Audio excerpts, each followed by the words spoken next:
Okay, good. I will read the normal notice. The Vice Chair of the SNHPC has found that due to the state of emergency declared by the Governor as a result of the COVID-19 pandemic, and in accordance with the Governor's Emergency Order Number 12, pursuant to Executive Order 2020-04, the SNHPC and committees thereof are authorized to meet electronically.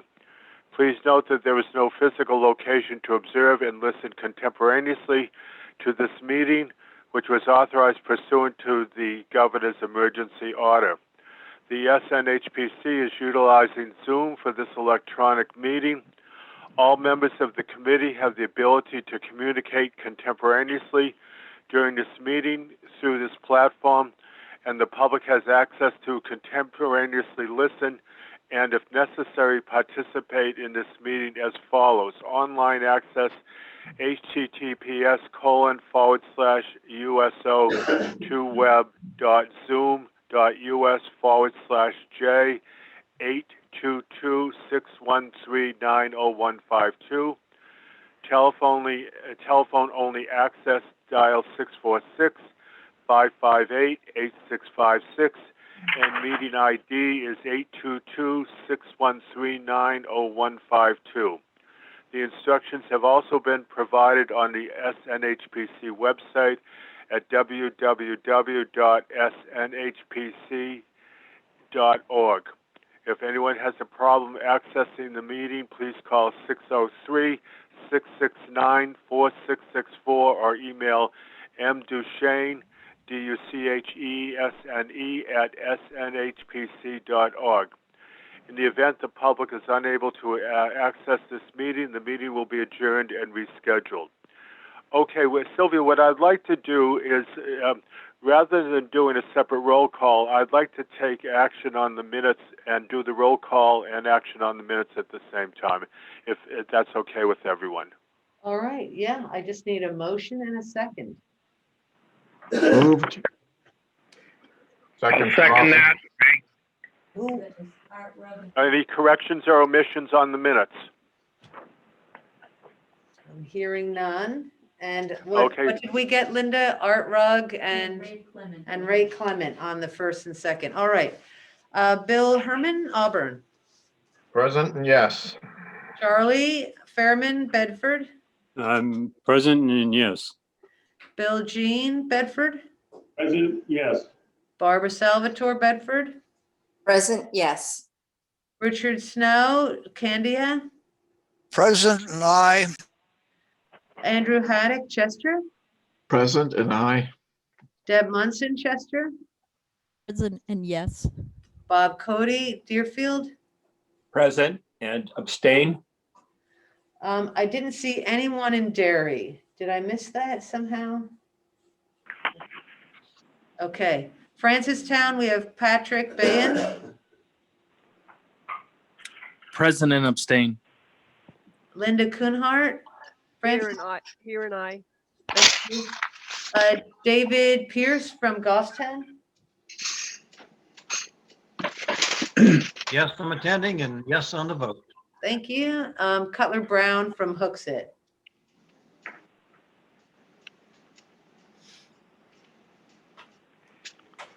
John Cutler, you're muted if you did anything. Present, yes. Thank you. From Londonderry, Brian Battaglia. Present and yes. Suzanne Brunel. Present and abstain. Arthur Rugg. I am present and yes. From Manchester, Peter Capano. Present and yes. Ray Clement. Present and yes. New Boston, Mark Sunan. Present and I. Ware, Tom Clow. Here and yes. And from Wyndham, Peter Griffin. Present and yes. And go ahead, excuse me. And John Hiltz from Wyndham. Present and abstain. And from the MPO, I did not see anyone from DOT. Did I miss someone?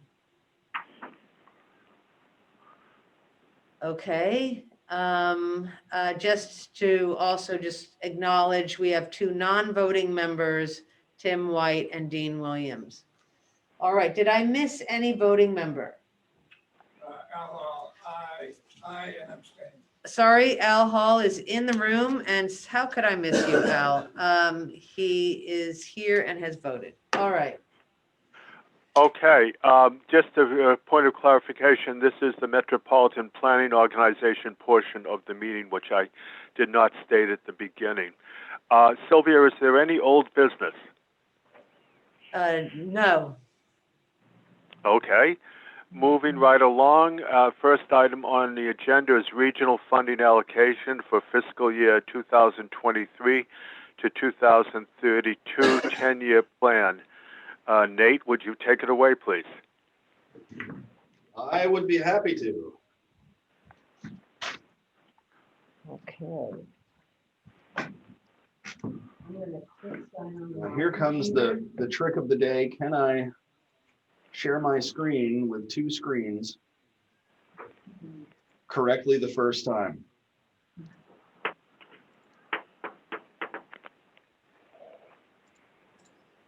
Just want to. I don't think I can. All right, let's go to plan B here. We aren't seeing your screen, Nate. Let's see, try this again one more time.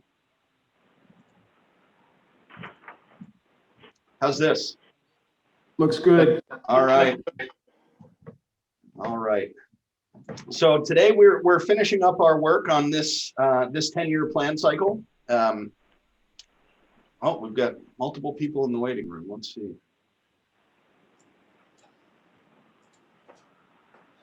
I'm just letting some folks in from the waiting room. Okay. So hopefully I won't have to speak too long. My voice is still not great. I was under the weather last week, not with COVID, although apparently non-COVID head colds still do exist in the world. My 1-year-old brought one home to me from daycare, and I've been dealing with it for the lingering effects for the last couple of days, but my voice is better than it has been. So just to remind you where we're at, we spent quite a bit of last month's meeting walking through in detail through each of the different 10-year plan projects in the region and the engineering, scoping, and cost estimating results that we found in evaluating those projects. And we're pretty much at the finish line today. Our job is to submit our final regional priorities and funding allocation to New Hampshire DOT by the end of this month.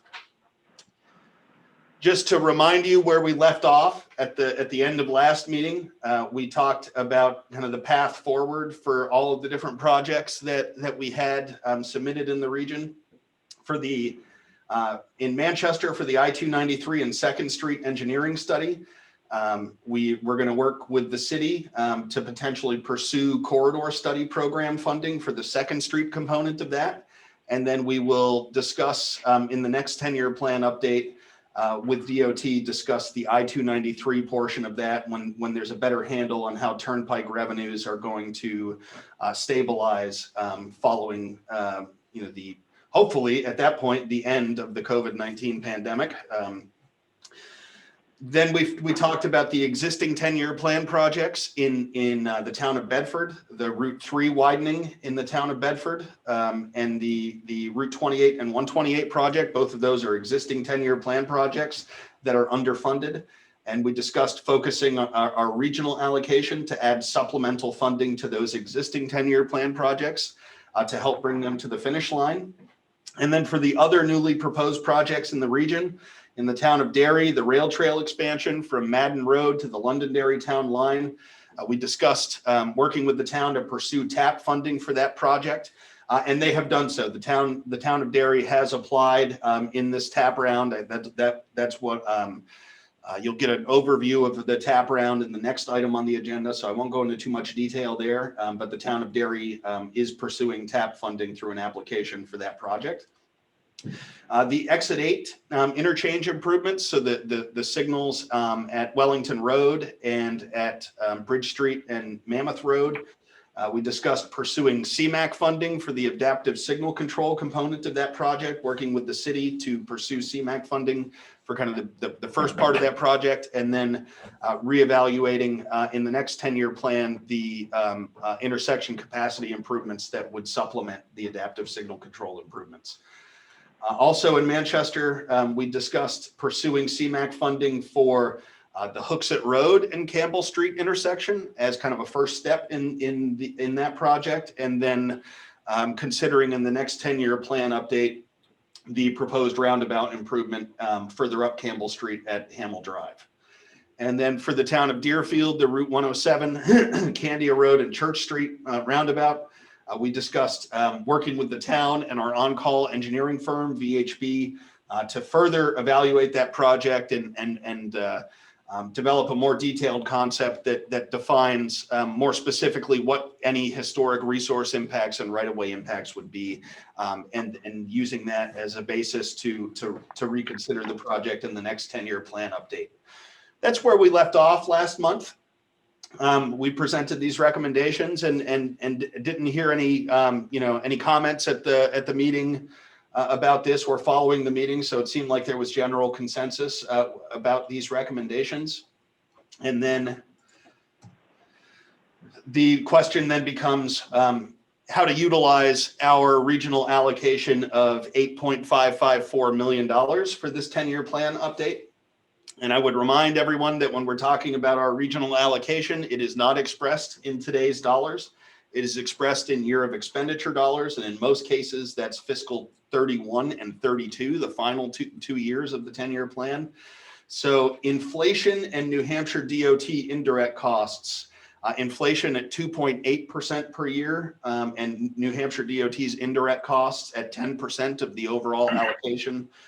Those do reduce the present value of our allocation substantially. So when we're talking about $8.554 million in year of expenditure dollars, after you'd consider inflation and indirect costs, the actual present value of that allocation is probably in the $6 million or slightly less than $6 million range.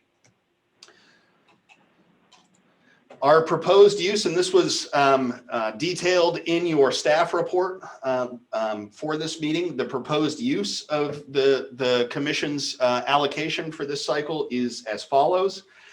Adding $5.448 million of supplemental funding to the existing Londonderry project, the safety and operational improvements at the Route 28 128 intersection. This would fully get that project to the finish line and fully funded in this 10-year plan update. So that would be all the supplemental funding needed for that project. And then using the remaining portion of the allocation, $3.105 million to add supplemental funding to the existing Route 3 widening project in the town of Bedford. That would bring the total 10-year plan funding on a year of expenditure basis to about $16.5 million. We know that the current value, today's dollars cost estimate of the project is $16.5 million. So all that would be left to get that project to the finish line would be the inflation and indirect costs in the future. So this would move Bedford a lot closer to the finish line and get Londonderry's project fully to the finish line. We reviewed these recommendations with our technical advisory committee last week. And our technical advisory committee did unanimously endorse this proposed allocation. And so that's what we are proposing for action today, is endorsement of this proposed allocation and reporting the allocation to New Hampshire DOT accordingly. I will stop sharing my screen now. Any questions on that? I know we covered a lot of this last month, so I didn't want to go into too much detail rehashing what we discussed last month, but any questions? Hey, Nate, Deb Munson. This was just kind of a thought, and I don't really, just kind of for an understanding point of view, the work on the Londonderry intersection there of 128 and 28. That's where they built the new storage units, right? Correct. Yeah. We Now- showed some aerials of that last month. Yeah. Yeah. Now, I'm just curious,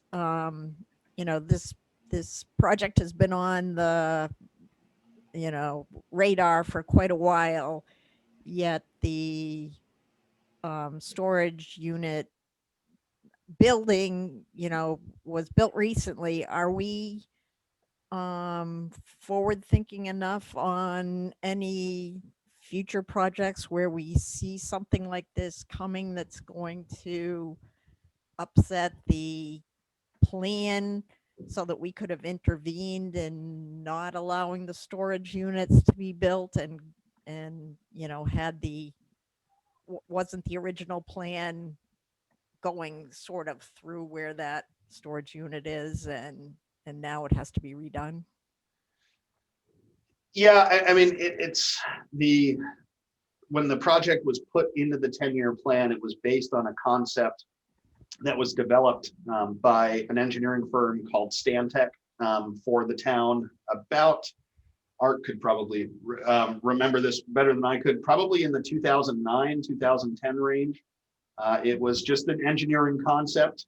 That was what the town had based their original 10-year plan application on, but it wasn't considered a final design or anything along those lines. Lo and behold, development pressure occurs at the intersection, and that Stantec concept wasn't going to be feasible anymore.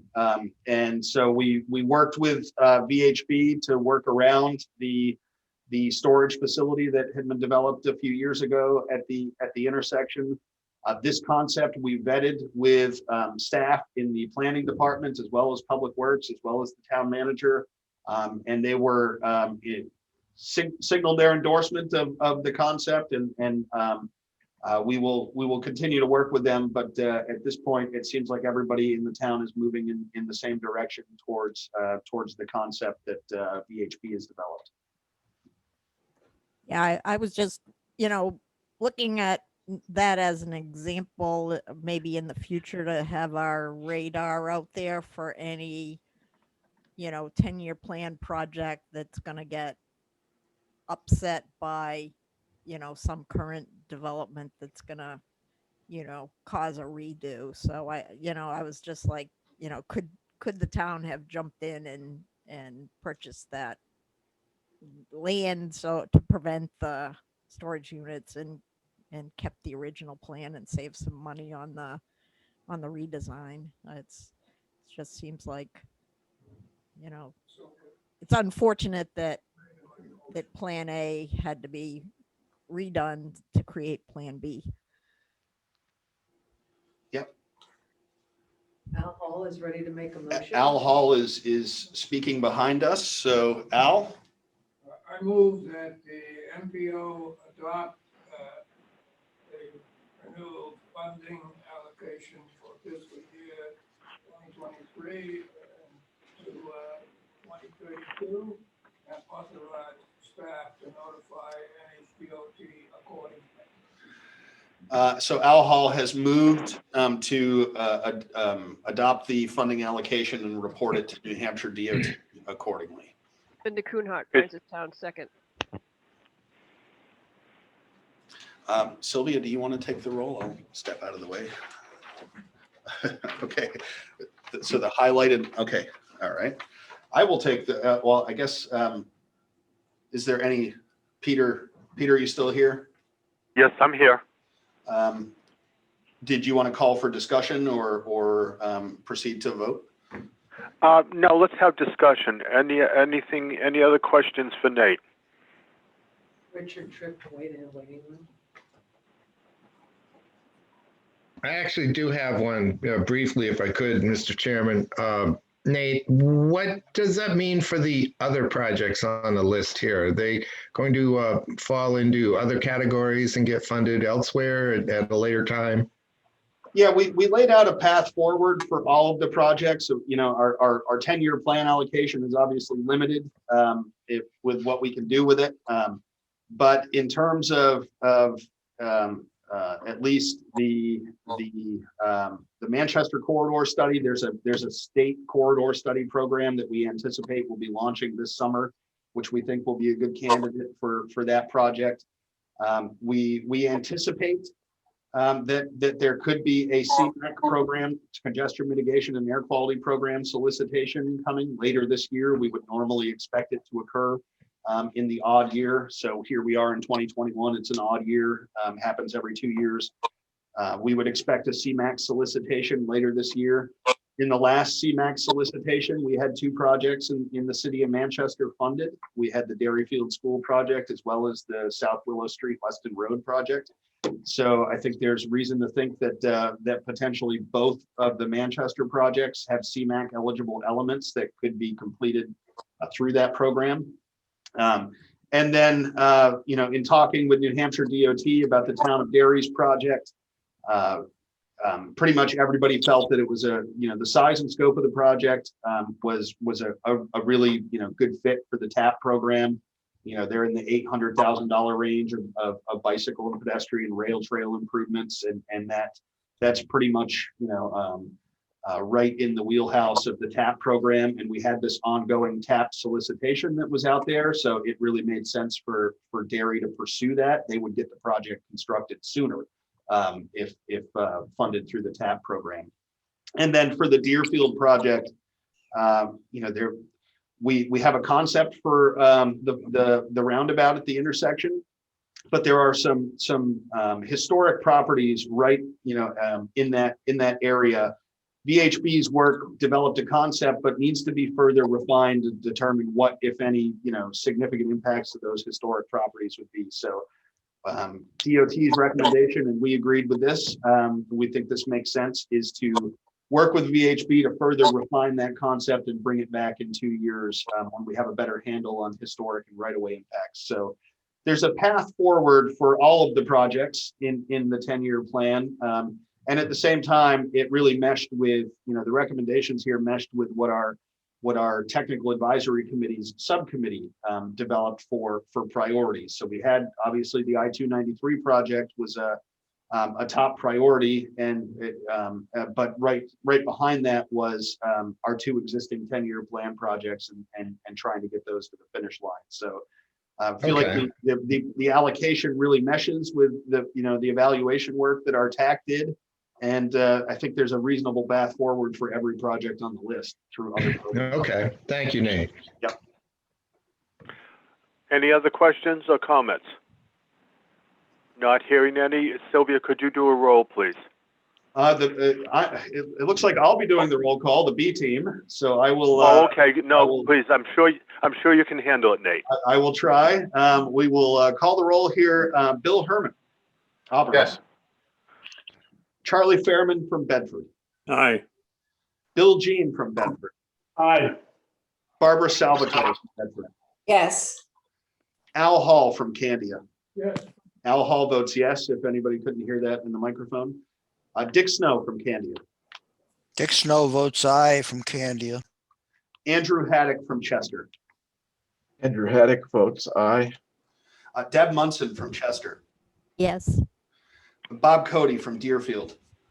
Yes. Patrick Bahan from Francistown. Aye. Linda Kuhnhart from Francistown. Yes. Barbara Griffin from Goffstown. Yes. David Pierce from Goffstown. Yes. Cutler Brown from Hooksett. Yes. Brian Battaglia of Londonderry. Yes. Suzanne Brunel of Londonderry. Yes. Deb Levens, are you here? I am, and I vote yes. Okay, thank you. Deb Levens votes yes. Art Rugg from Londonderry. Yes.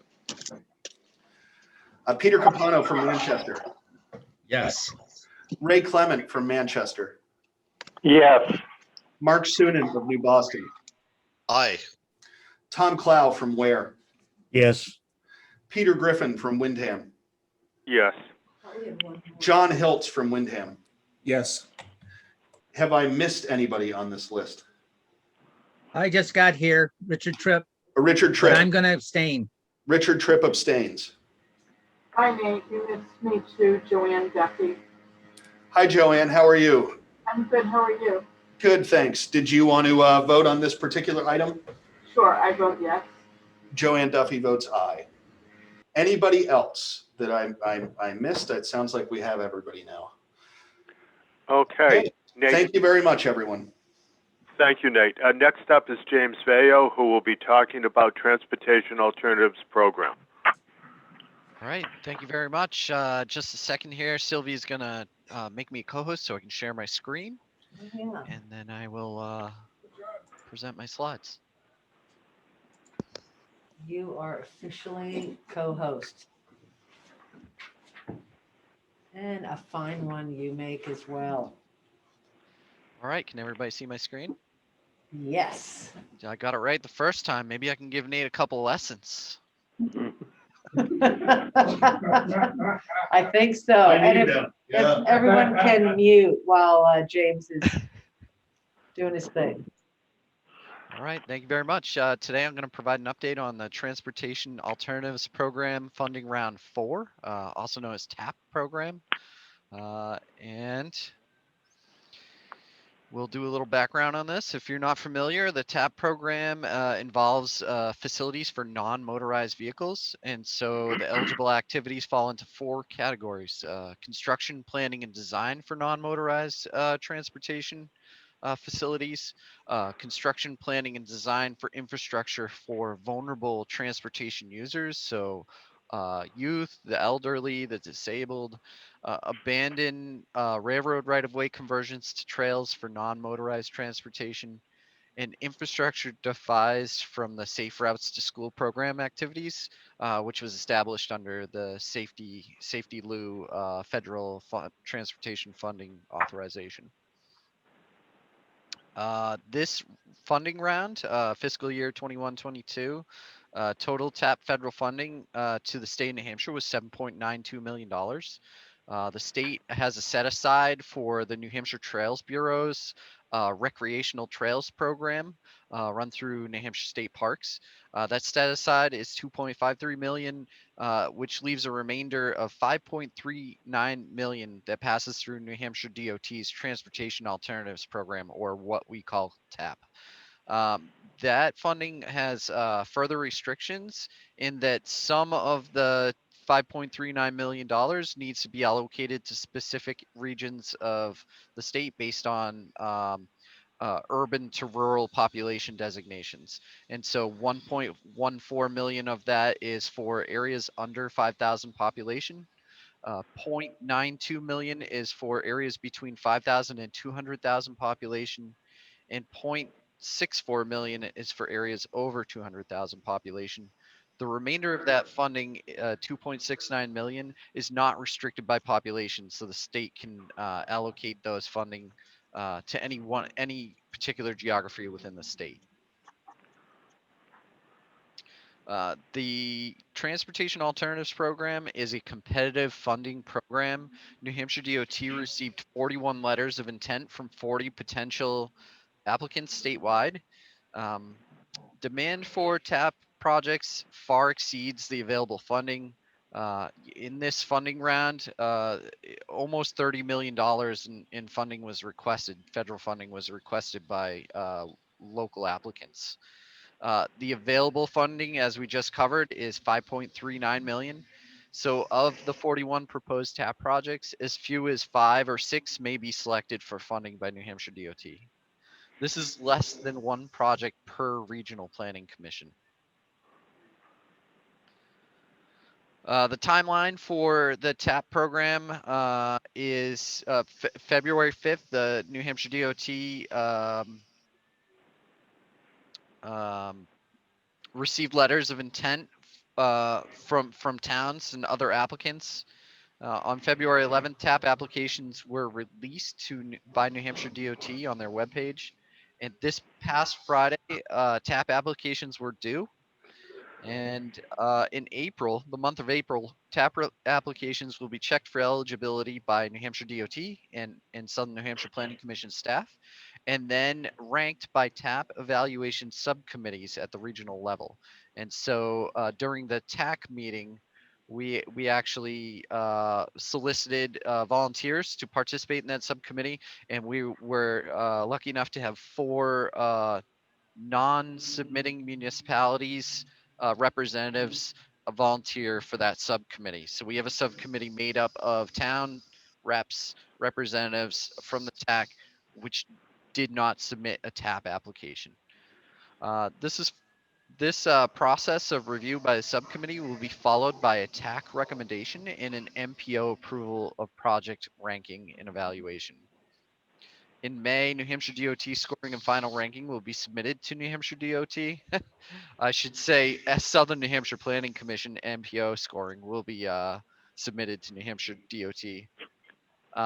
And then to the New Hampshire DOT Commissioner, Sheehan. And the final list of TAP projects will be approved by New Hampshire DOT in June, and it will go before the Governor and Council in August, which will, once approved by the Governor and Council, will initiate the process of design engineering construction. Today, we are going to go over the letters of intent to apply for TAP funding which were received by New Hampshire DOT from the following 6 towns: Bedford, Derry, Goffstown, Manchester, New Boston, and Wyndham. And so here are the projects in chronological order. In alphabetical order. The first one, Bedford. Bedford submitted an application to construct 3,780 linear feet of sidewalk on the east side of Old Bedford Road between Route 114 and Route 101. The town of Derry has proposed to construct a 1,900 linear foot extension of the Derry Rail Trail between Madden Road, which is to the bottom here, up to the London-Derry town line. The town of Goffstown has submitted an application proposing to construct 6 feet width of sidewalk on one side of the street for the following 4 segments of road. The first one here is 1,200 linear feet on South Mass Road near the Goffstown High School.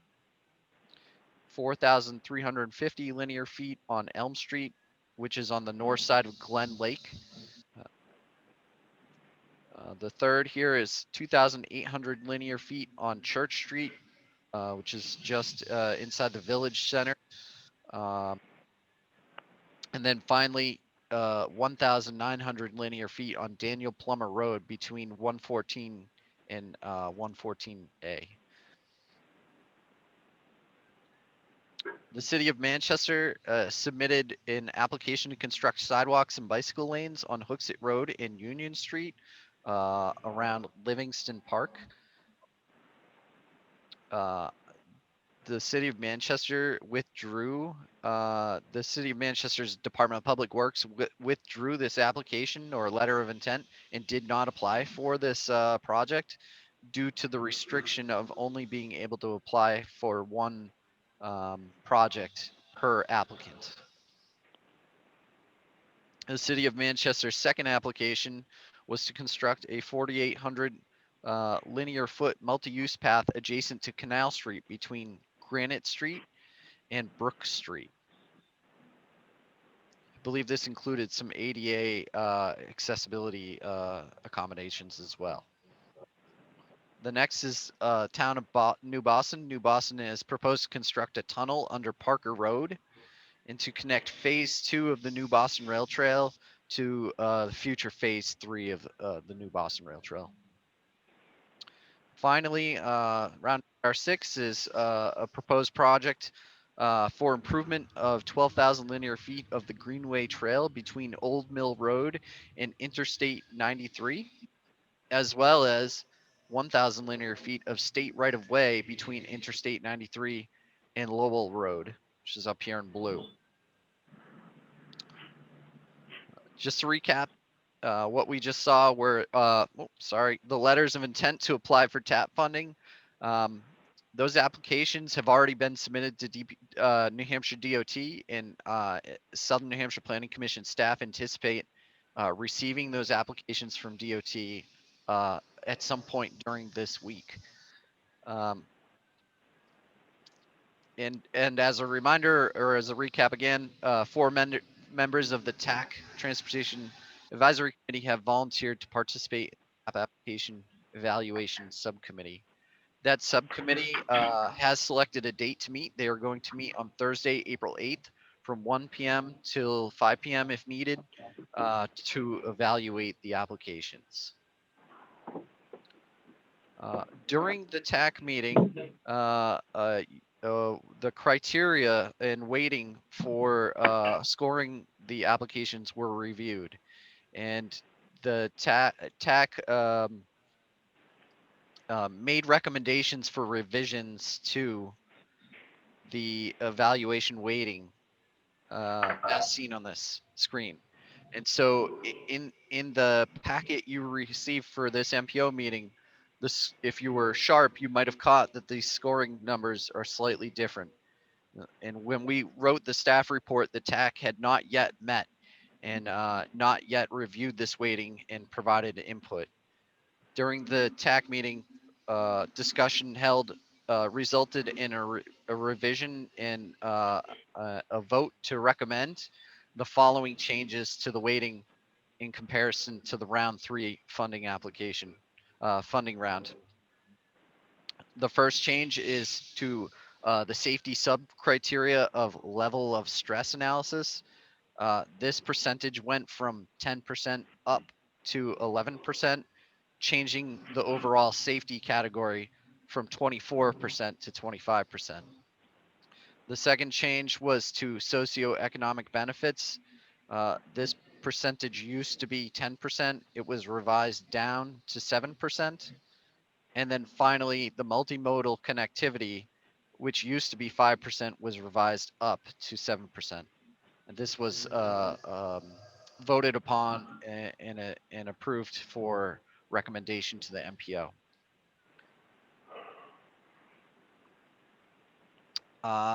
Nate, maybe you can offer a point of clarification. I apologize. I should have had this ready. Should have done a little more homework on this. Are we asking the MPO to vote on this weighting?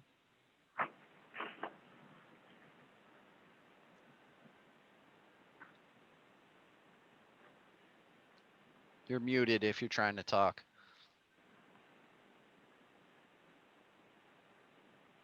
Yeah, typically, historically, the MPO has deferred to the TAC on this, but if there's any significant heartburn about what the TAC has proposed here, now would be the time for anybody to share that.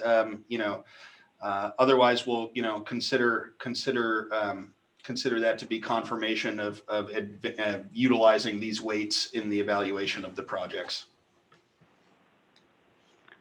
Are there any questions or comments on the presentation? Would we please go back to the recommendation?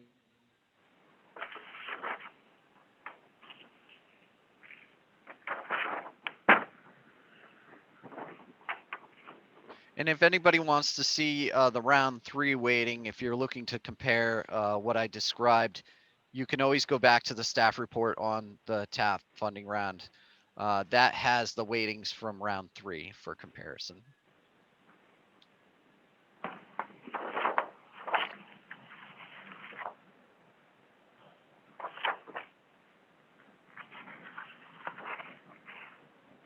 I have a question.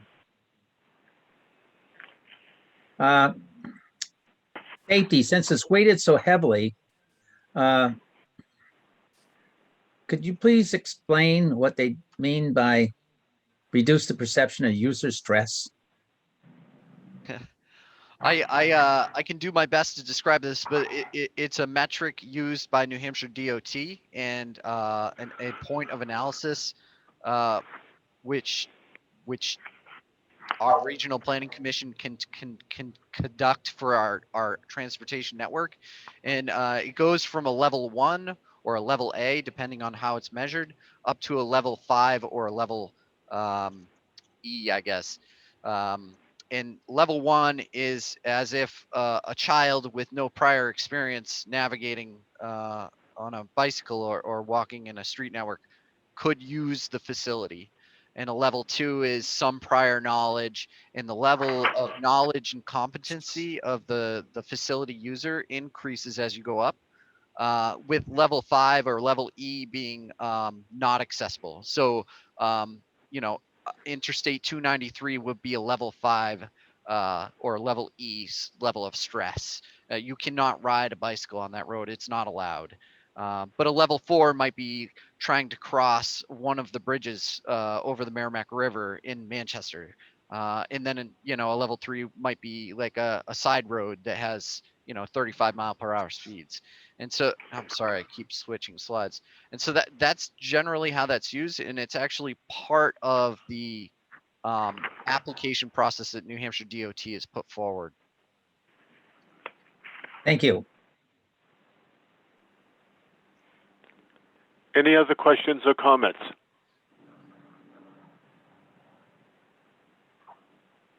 Okay. James, thank you very much. Thank you.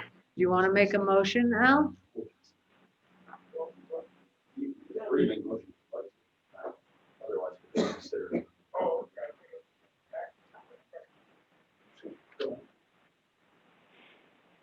Al wants to make a motion.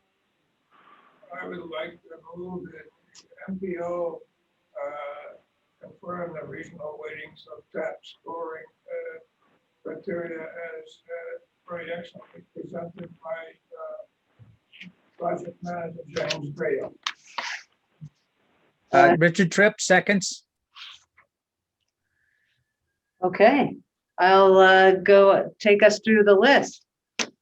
Bill in Auburn, Yes. Charlie in Bedford. Charlie in Bedford. A thumbs up, Charlie, would work. You're muted.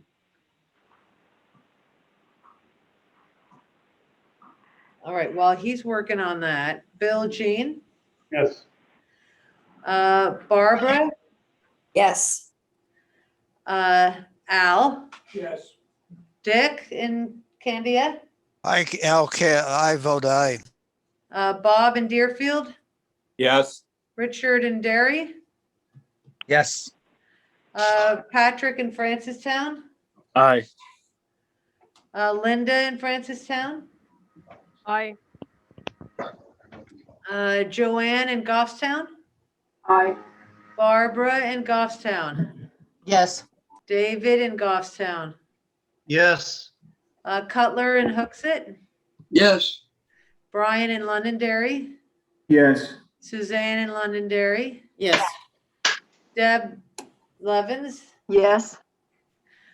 Art Rugg in Londonderry, Yes. Peter in Manchester, Yes.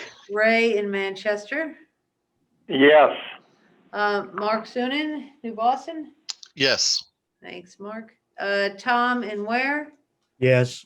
Peter in Wyndham, Yes. and John in Wyndham. Yes. Did I miss anyone? Yes, Chester. How did I miss that? Andrew in Chester, Yes. and Deb in Chester. Yes. Let's see, Charlie, did you get your thing unmuted in the end? I am not seeing Charlie anymore. He left us. He said, forget about it. Okay. I think that does it for this. Thanks, James. That was great. Okay. Is there any other business to come before the MPO? Just one slight item, which I'm going to squeeze in before we get our guest speaker on here for our commission meeting. And where's my cheat sheet? So I know this by heart. Let's see. So every now and then we like to check in with our planning boards, conservation commissions, heritage commissions, etc. All those wonderful volunteer boards that many of you are involved in your own communities. We've put together a very quick survey, 5 minutes max. And we're probably going to be sending that out either tomorrow or Thursday, but just wanted to give you a heads up. We will likely CC all of you. One, you may be on a board, but two, it's always great to have you be able to either forward it if we haven't made it to the correct people, but you'll see who's on the list, and we're going to be sending it out to hopefully all the chairs of those committees, and also to administrators who are the everything type of people like Bill Herman. So stay tuned for that, and you'll be able to see what I'm talking about either tomorrow or the next day. And that's it for me. We can do a thumbs up on, or I need a motion, right? Right. Is there a motion to adjourn the MPO? Right. So moved. Second by Auburn. Second by Auburn. Did you get that, Linda? Yep. Thumbs up all around. All right. We'll go to the next part. Peter. Okay. I'd like to call to order the Southern New Hampshire Planning Commission meeting. And is there action on the minutes of February 23rd? Move to accept. Any corrections or omissions? Okay, not hearing any. Sylvia, could you do a roll call for calling the meeting to order and the action on the minutes? Did you get the first and second, Linda? I have Bill Herman and Andrew Hart. Did we get Bill Herman and Andrew Haddock on those two? Yeah. Yep. Yeah, it's actually on the list. You can see they rise to the top who speaks, which I forget about that. All right, let's do our roll call. So Bill Herman, Auburn. Yes. Charlie Fairman, Bedford. Yes, I'm back. Oh, you're back. I somehow I lost the whole screen for a while, and I finally clicked the right place to get it back. All right, good to hear you. Bill Jean, Bedford. Yes. Barbara Salvatore. Aye. From Candia, Al Hall. Abstain. He's abstaining. And Dick Snow. Dick Snow votes aye. From Chester, Andrew Haddock. Yes. And Deb Munson. Yes. From Deerfield, we have Bob Cody. Abstain. From Derry, we have Richard Tripp. Abstain? From Francistown, Patrick Bahan Abstain. and Linda Kuhnhart. Aye. From Goffstown, we have Joanne Duffy. Did we lose Joanne? I hope not. All right, we'll move on. Barbara Griffin. Abstain. Thanks, Barbara. And David Pierce. Yes. From Hooksett, we have Cutler Brown. Yes. From Londonderry, Brian Battaglia. Yes. Suzanne Brunel. Abstain. Deborah Levins. Yes. And Arthur Rugg. Yes. From Manchester, we have Peter Capano Yes. and Ray Clement. Yes. And from New Boston, we have Mark Sunin Aye. and Tom Clow. Yes. And from Wyndham, we have Peter Griffin Yes. and John Hiltz. Abstain. Okay. Okay. I'd like to welcome Zoe Miller from the Greater Portland Council of Governments. She'll be speaking on the topic of advancing mobility for all through inclusive and coordinated planning. Zoe, thank you. All right, Zoe, and I'm going to just put in my 5 cents worth here. It's an inflation on 2 cents. And sorry, small humor. I just want to say thank you, Peter. I saw that measurement. Yeah. So we're really lucky to have Zoe here today from Maine. She's I heard her speak about this program. And Zoe, I probably need to make you a co-host so you can share your screen. Where are you? That would be great. There you are. That way you have full control. There we go. So you can start gearing yourself up as I keep layering on the admiration. So we're very lucky to have Zoe. She presented this, I forget now which meeting I was at, and I was so blown away how unique this was. And I immediately jumped on any chance that we might have Zoe come and share this program. So, yeah, we're really lucky. Thanks so much to be here with us today, Zoe, and take it away. Great, thank you very much, Sylvia, and hi, everybody.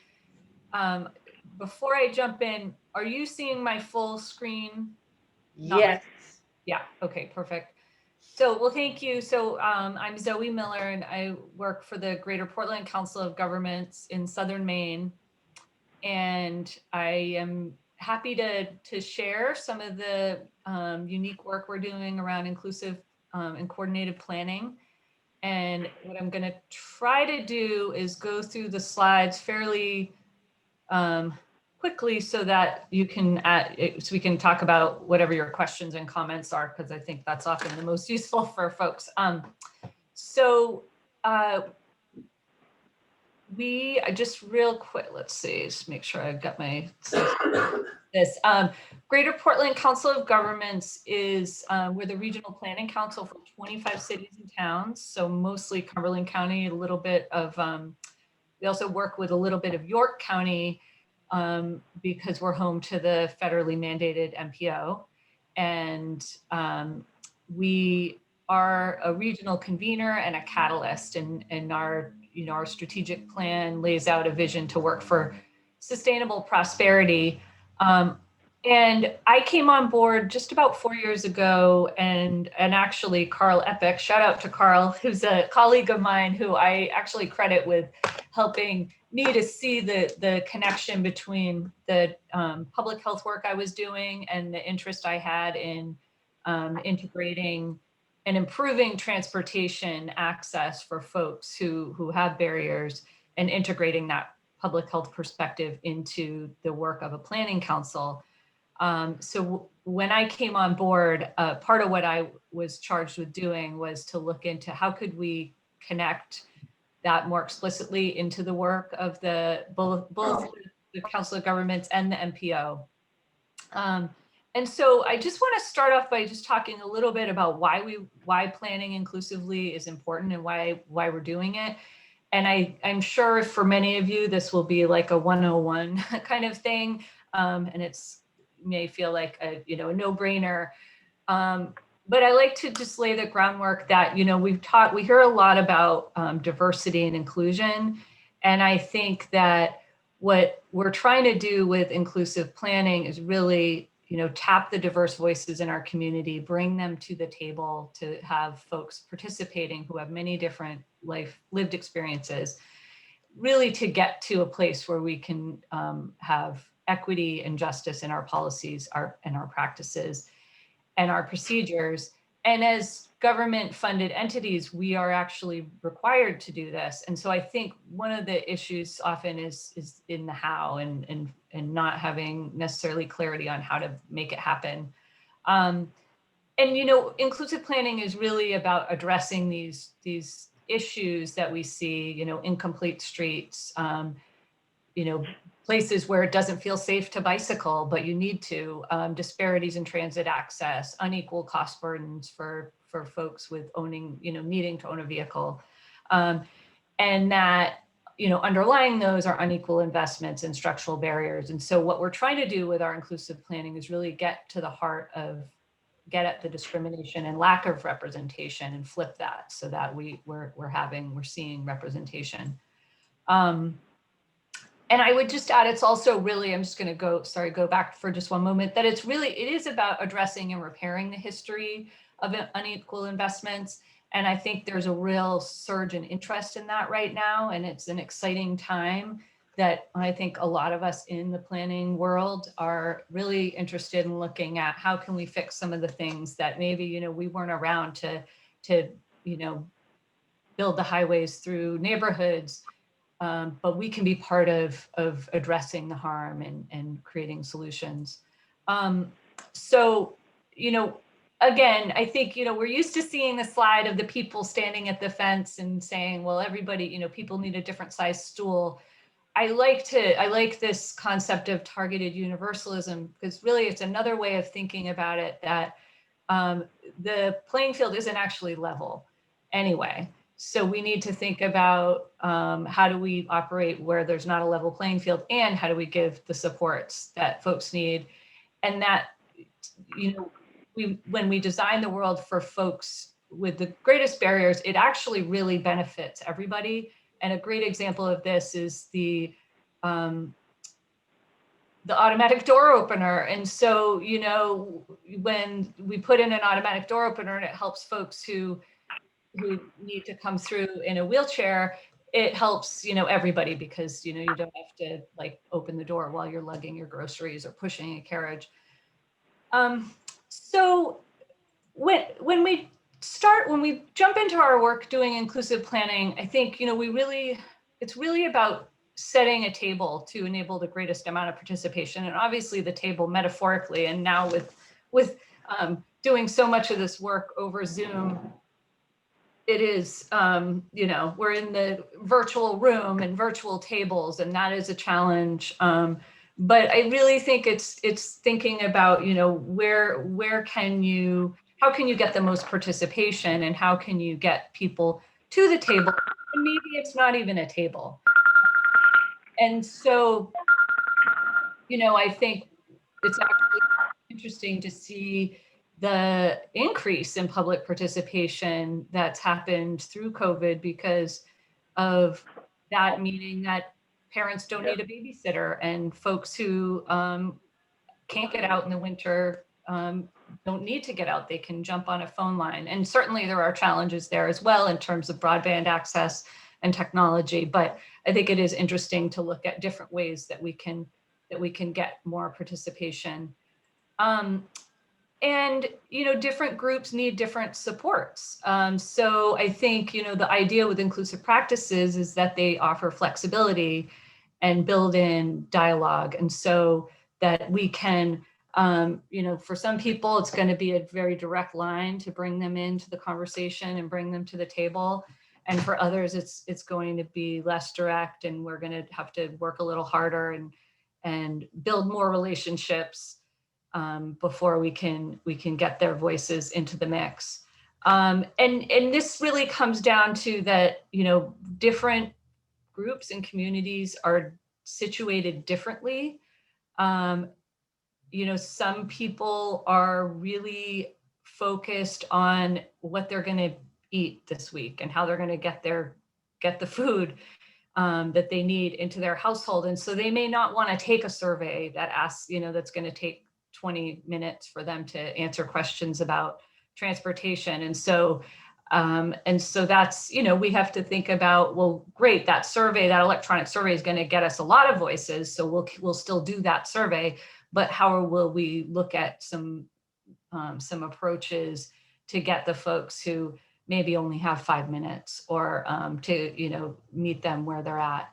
And I think the good news is that everyone benefits, when we address the barriers. And, again, I think we've really seen how that has played out through COVID. And I think it's pointing to some new ways of doing business. I know that there's conversations going on all over the country in how do we not necessarily go back to the way it was where you had to show up in the room. How do we maintain some of these new opportunities for people to weigh in? So at the Greater Portland Council of Governments, when I jumped into this work 4 years ago, we, it started with pulling together a lot of different people who had a stake in transportation access. So people from many different sectors, housing, healthcare, public health, kind of you name it, these folks who are working in human services, and also people with lived experience. And that's really important and critical to this, is that if we're going to be talking about how we address barriers and helping folks who experience barriers, we need the people who experience the barriers to be at the table.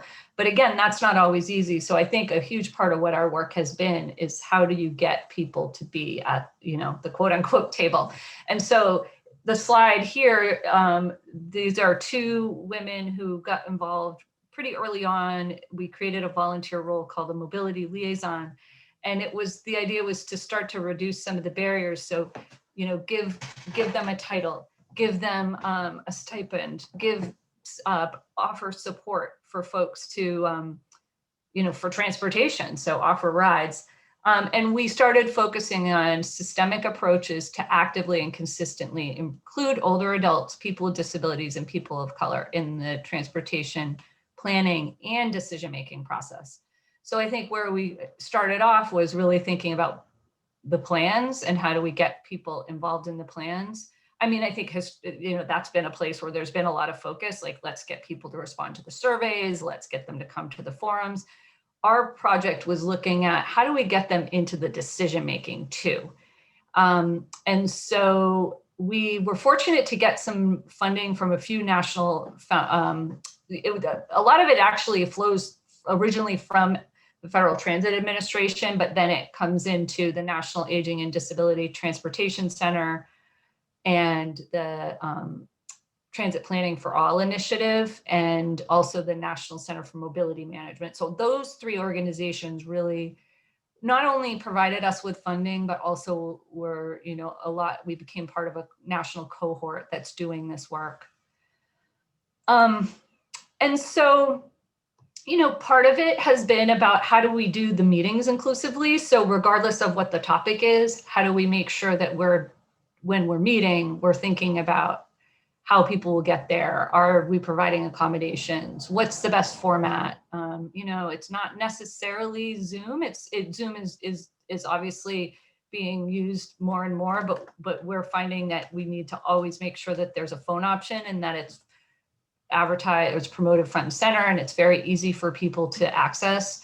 And even then, some of the bells and whistles of the technology actually can make it harder. So, and layering on, I think of this as a practice because I feel like I'm constantly learning new things that I hadn't thought of before, and that folks with lived experience are making me aware of, that, providing screen reader friendly materials, providing a simpler version of documents, because sometimes just the complexity of the documents can be overwhelming, and scheduling kind of an opening window before meetings so that you can kind of bring people into the room and provide technical support, and also a way for people to sort of, to bring back some of what we're losing right now by not being in physical spaces together.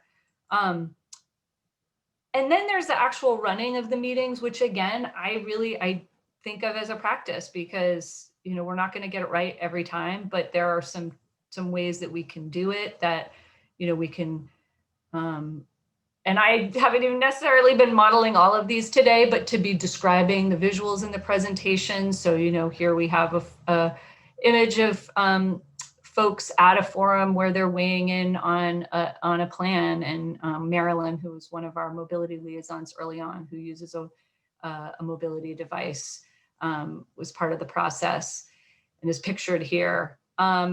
Making an extra effort to include folks on the phone. So sometimes picking the folks on the phone to introduce first so that they don't get sort of languishing and sort of in the back because they're not on video. And staying structured, because I think often when we have a mixed group of folks with, we may have folks who are speaking through an interpreter. So sometimes we'll have interpreting happening within the body of the meeting. We'll have folks who have cognitive disabilities who, structure is very helpful to them. And so we find sometimes we do a more bare bones version of Zoom. So we don't have a chat box going. So there's less distraction. But again, these are things that we tailor to the audience, because some people love the chat and it provides like a way to sort of annotated version of the meeting. So it's knowing your audience and making sure that the way you're running the meeting is working.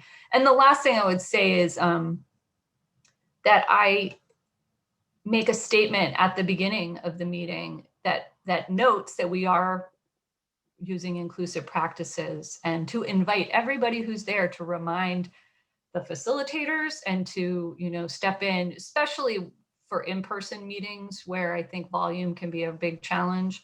And we have, gone the route of getting audio devices, amplifiers that people can plug in and borrow during the meeting to help them out. But but to say, like, if you miss something, it's okay to ask for it to be repeated. Because I think often our government meetings are very formal, and that, you know, again, I'm probably Captain Obvious here, but that can be very alienating to people who aren't used to working in a really, in that type of structure. So I think we can have a mix of the keeping the formality, but also inviting people to not feel stupid or out of line if they need to speak up for their needs.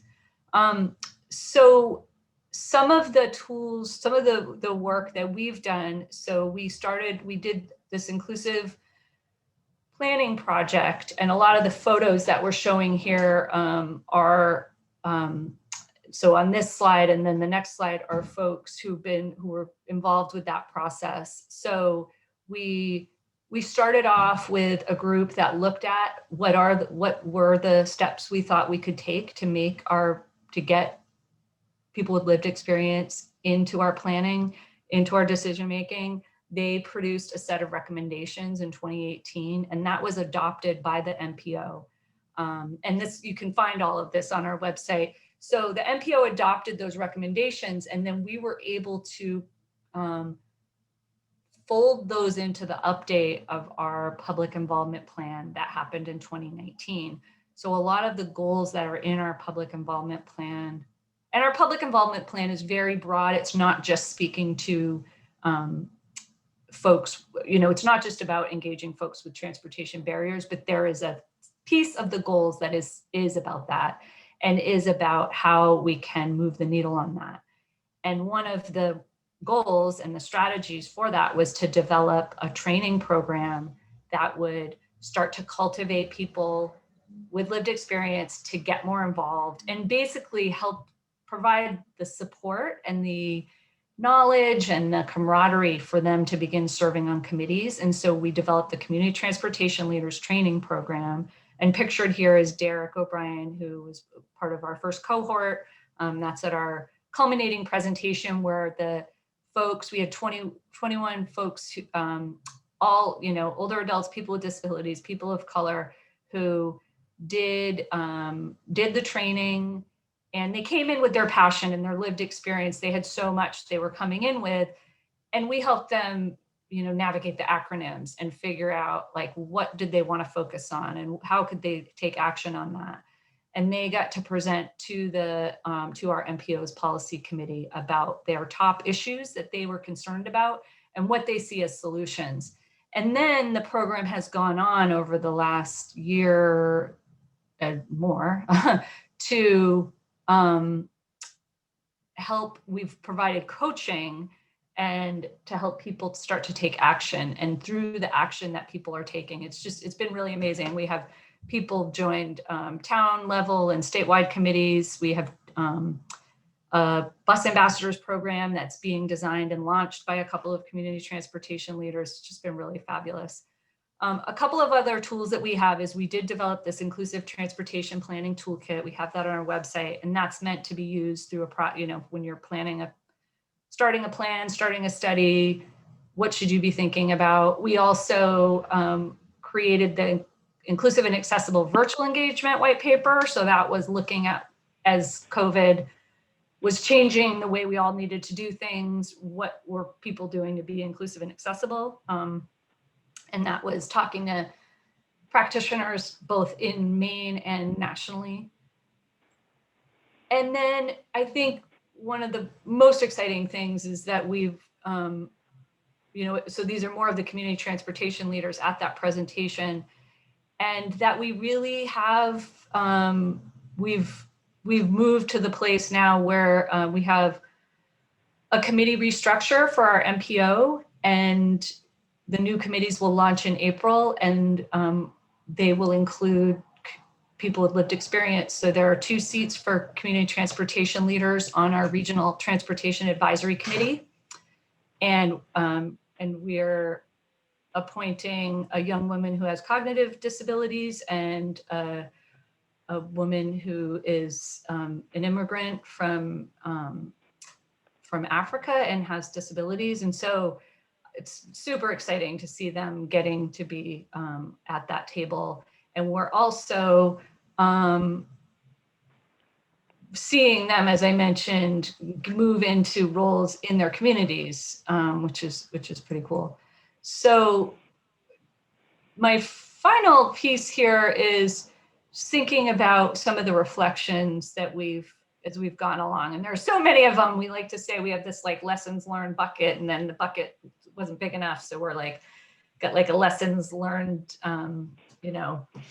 storage unit at this point. But I think, to boil it down, we can't really assume a shared understanding of inclusion and equity. And so as we brought this group together, that became really apparent. It was like, oh yeah, just because people are here, just because we see that they have a shared, they came together because they all shared a passion and a challenge around transportation access.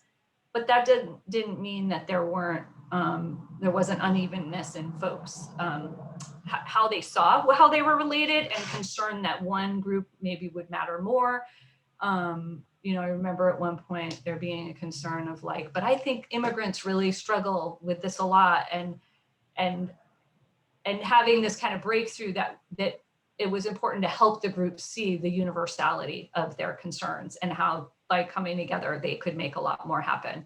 I think just staying open to feedback, constant feedback was really important, making adjustments as we went along, using universal design. And I think, the built environment barriers. So we're talking about those, like that's, people are like trying to address barriers to transportation. And we had so many barriers just in the spaces that we were using to do the training, and having to think about, wow, these doors are really, really heavy. And for the person using a cane or a walker, they can't open the door. So it was very humbling to look at how many barriers there are for people.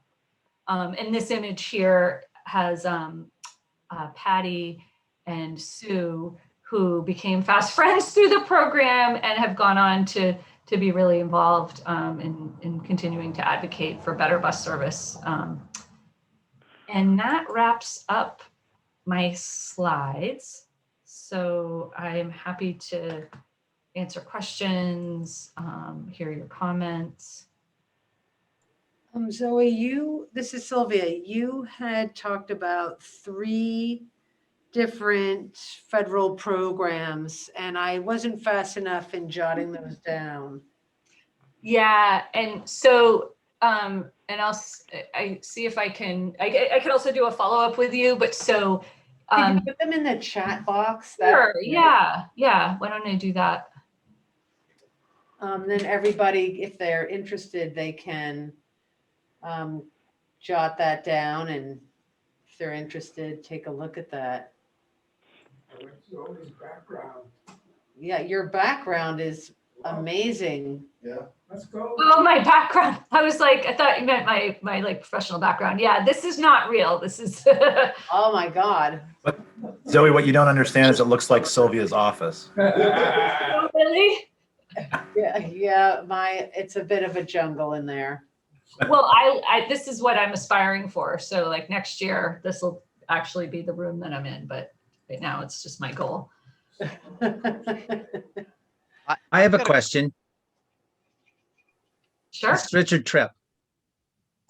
Will this Zoom meeting be available for people to watch later on? Because I think that the presentation was excellent, but if it stays just with the commission people, then it's not going to be as effective as if people could watch it, when they can.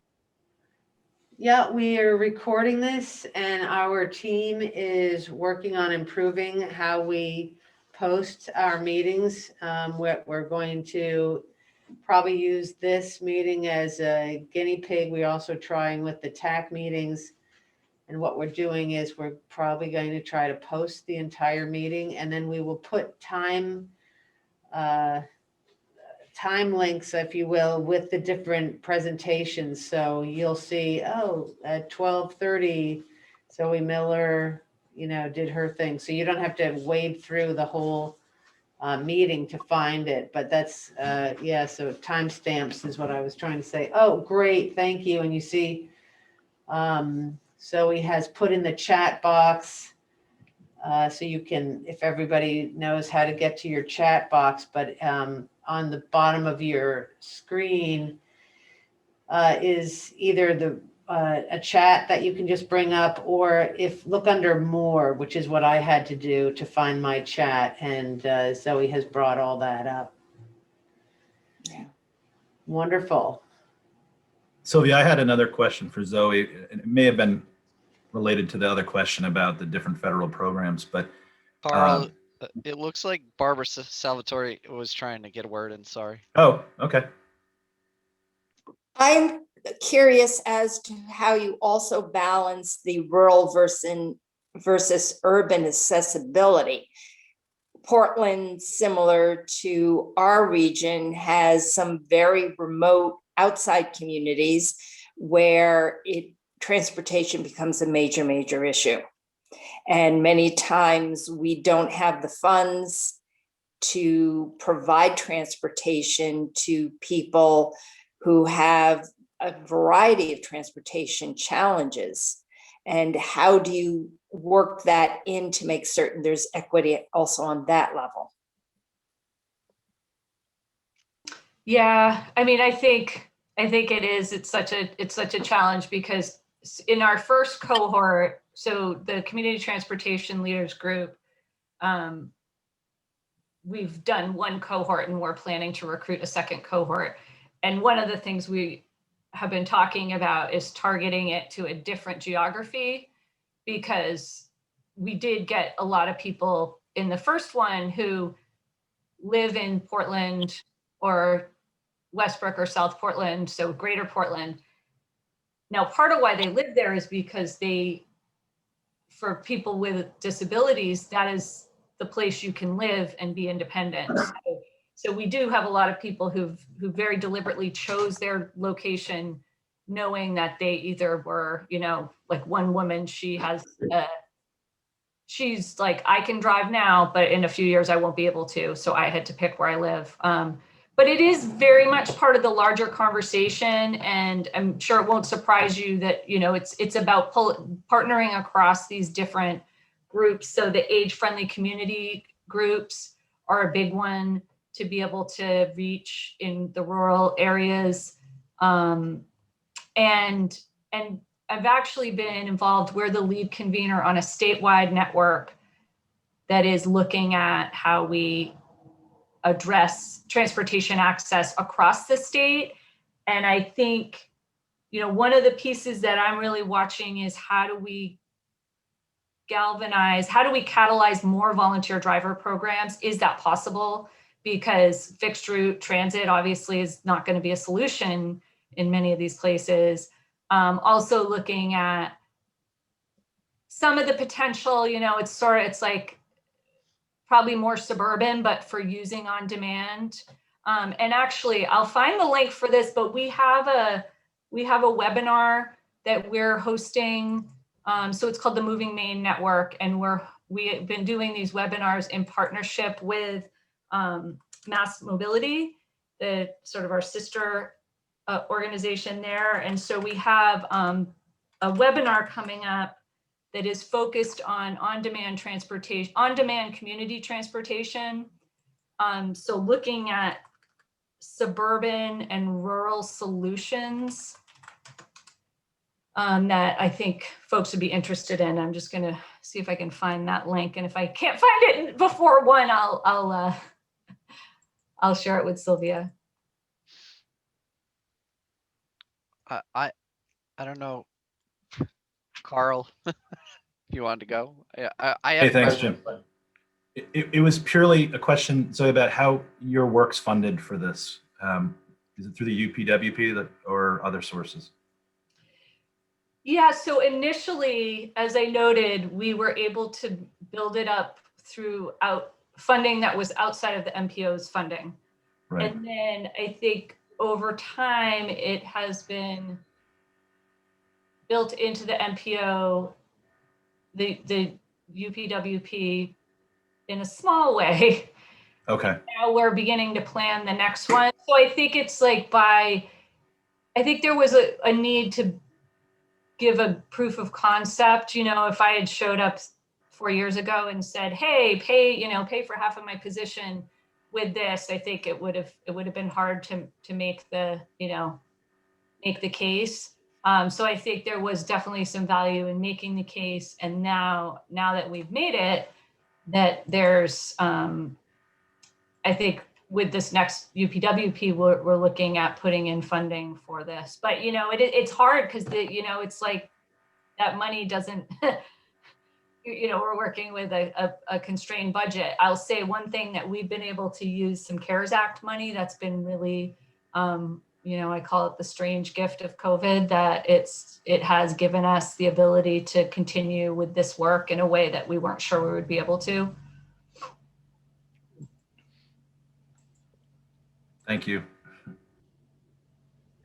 James, did you have a question?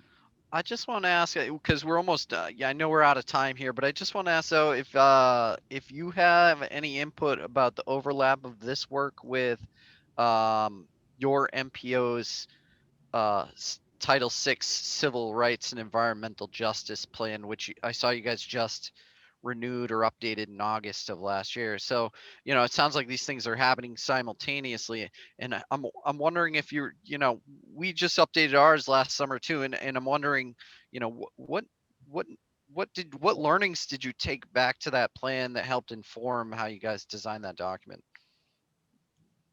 Yeah, so I was the project manager for that update as well. And so there is definitely interplay between those. And I think it has impacted what we have in our goals, so we're required by our DOT to have annual goals. And so I think it definitely made its way into our goals.